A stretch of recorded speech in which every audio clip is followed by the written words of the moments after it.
Round 9 of the FIA Motocross World Championship, the MXGP of Great Britain at Matterley Base. And in the MX2 qualifying race, it was Jorge Prado who took an early advantage. Conrad Mewes wasn't too far behind either, but it was Cairoli who emerged second, coming out of the first turn. Just behind him, Ben Watson, but his third place was short-lived as the #1 of Porsche Jonas charged down the inside. Adam Sterry came out of that bottom corner in 5th, just ahead of his teammate Jed Beaton on the F&H Kawasaki. Watson managed to get himself back into 3rd place, though, as the two KTMs almost tripped each other up towards the halfway point of the opening lap. They both stayed up, though. Adam Sterry, who was in around 5th place, he spun up the back end and he went down. He re-emerged in 30th place, but could only get back to 25th. Samuele Bernardini was also in about 13th position, but he fell down to 23rd, who would eventually pull out of the race.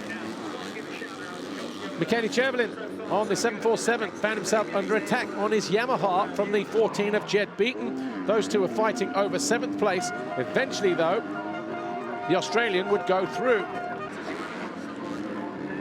He made a move at the bottom of the hill here, but then Chervelin rode that challenge.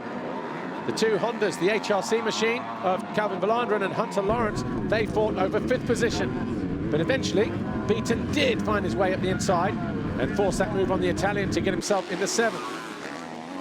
Up front, though, Jorge Prado was looking sublime on his Red Bull KTM. 1 or 2 slight errors like that, though, almost cost him, as Hunter Lawrence charged down the inside of Vallanderen on lap 6 to take over 5th position. He then went after Ben Watson on the Khmer Yamaha official MX2 machine, but the Brit started to get second wind and did enough to stay ahead of the Australian. A big moment there for Calvin Vallanderen. That allowed Beaton to get close. And when the South African left the door wide open, Beaton charged up the inside and into 6th place. This was how close it was between Watson and Lawrence as they entered the final lap, but a slight mistake there from the Aussie meant that he stayed in 5th. But it was Prado, Jonas, Thomas Cairoli, Ben Watson and Hunter Lawrence in the MX2 qualifying race. 6th was Jed Beaton, Vallanderen 7th, Michele Chervelin was 8th. The track was so much fun now. You could change lines and it was fun. It's pretty easy, but I was enjoying it so much. The start was really important for me. I could manage to get a win, so yeah, looking forward for tomorrow, and yeah, really enjoy the day. In the MXGP qualifying race, Jeffrey Herlings didn't make a great start from gate #1, but he held a nice tight line. It was Tony Cairoli, though, from Glenn Koldenoff and Tim Geiser. They were the top 3 who dropped downhill. Valentin Guillot for standing construct KTM was in 5th position, but he got muscled out of the way at the bottom of the hill by the #99 Rockstar Energy Husqvarna of Max Anstey. Guillot back for the first time since breaking his leg in January. Cairoli led at the head of the field, though, closely followed by his Red Bull KTM teammate Koldenoff, who quickly came under attack from the HRC rider. 2:43 Tim Geiser. Herlings was in 4th, as Cairoli disappeared at the head of the field. No mistakes for the 222 around Matterley Basin today.